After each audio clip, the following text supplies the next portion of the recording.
Chapter 6. Pig and Pepper. For a minute or two she stood looking at the house, and wondering what to do next, when suddenly a footman in livery came running out of the wood. She considered him to be a footman because he was in livery, otherwise, judging by his face only, she would have called him a fish, and rapped loudly at the door with his knuckles.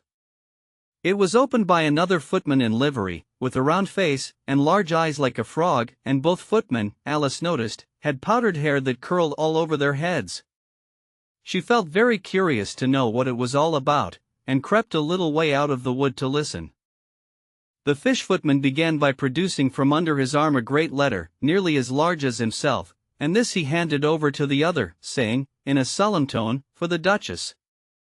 An invitation from the Queen to play croquet." The frog footman repeated, in the same solemn tone, only changing the order of the words a little, "From the Queen. An invitation for the Duchess to play croquet." Then they both bowed low, and their curls got entangled together. Alice laughed so much at this, that she had to run back into the wood for fear of their hearing her, and when she next peeped out the fish footman was gone, and the other was sitting on the ground near the door, staring stupidly up into the sky. Alice went timidly up to the door, and knocked.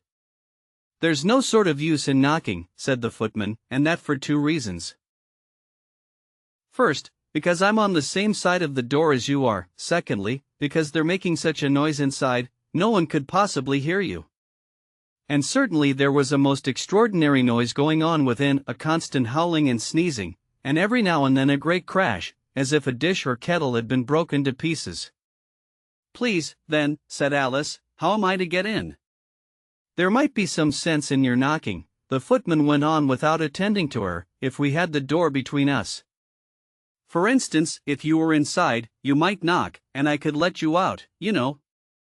He was looking up into the sky all the time he was speaking, and this Alice thought decidedly uncivil. "But perhaps he can't help it," she said to herself, "his eyes are so very nearly at the top of his head. But at any rate he might answer questions. How am I to get in?" she repeated, aloud.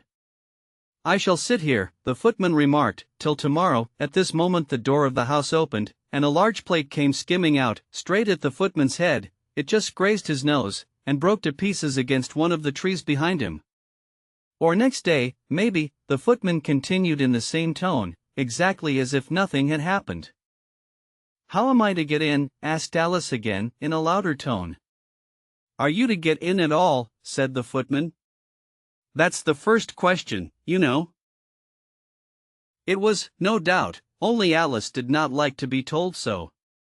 "It's really dreadful," she muttered to herself, "the way all the creatures argue. It's enough to drive one crazy." The footman seemed to think this a good opportunity for repeating his remark, with variations. "I shall sit here," he said, "on and off, 4 days and days." "But what am I to do?" said Alice. "Anything you like," said the footman, and began whistling. "Oh, there's no use in talking to him," said Alice desperately, "he's perfectly idiotic." And she opened the door and went in. The door led right into a large kitchen, which was full of smoke from one end to the other. The Duchess was sitting on a three-legged stool in the middle, nursing a baby. The cook was leaning over the fire, stirring a large cauldron which seemed to be full of soup. "There's certainly too much pepper in that soup," Alice said to herself, as well as she could for sneezing. There was certainly too much of it in the air. Even the Duchess sneezed occasionally, and as for the baby, it was sneezing and howling alternately without a moment's pause. The only things in the kitchen that did not sneeze were the cook and a large cat which was sitting on the hearth and grinning from ear to ear. "Please would you tell me," said Alice, a little timidly, for she was not quite sure whether it was good manners for her to speak first, "why your cat grins like that?" "It's a Cheshire cat," said the Duchess, "and that's why." "Pig." She said the last word with such sudden violence that Alice quite jumped, but she saw in another moment that it was addressed to the baby, and not to her, so she took courage, and went on again, "I didn't know that Cheshire cats always grinned. In fact, I didn't know that cats could grin." "They all can," said the Duchess, "and most of 'em do." "I don't know of any that do," Alice said very politely, feeling quite pleased to have got into a conversation. You don't know much, said the Duchess, and that's a fact. Alice did not at all like the tone of this remark, and thought it would be as well to introduce some other subject of conversation. While she was trying to fix on one, the cook took the cauldron of soup off the fire, and at once set to work throwing everything within her reach at the Duchess and the baby. The fire irons came first, then followed a shower of saucepans, plates, and dishes.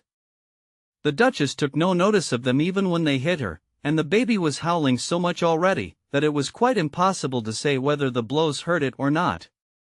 "Oh, please mind what you're doing," cried Alice, jumping up and down in an agony of terror. "Oh, there goes his precious nose," as an unusually large saucepan flew close by it, and very nearly carried it off. If everybody minded their own business, the Duchess said in a hoarse growl, the world would go round a deal faster than it does. "Which would not be an advantage," said Alice, who felt very glad to get an opportunity of showing off a little of her knowledge. "Just think of what work it would make with the day and night. You see, the earth takes 24 hours to turn round on its axis." "Talking of axes," said the Duchess, "chop off her head." Alice glanced rather anxiously at the cook, to see if she meant to take the hint, but the cook was busily stirring the soup, and seemed not to be listening, so she went on again. 24 hours, I think, or is it 12? Oh, don't bother me," said the Duchess, "I never could abide figures." And with that she began nursing her child again, singing a sort of lullaby to it as she did so, and giving it a violent shake at.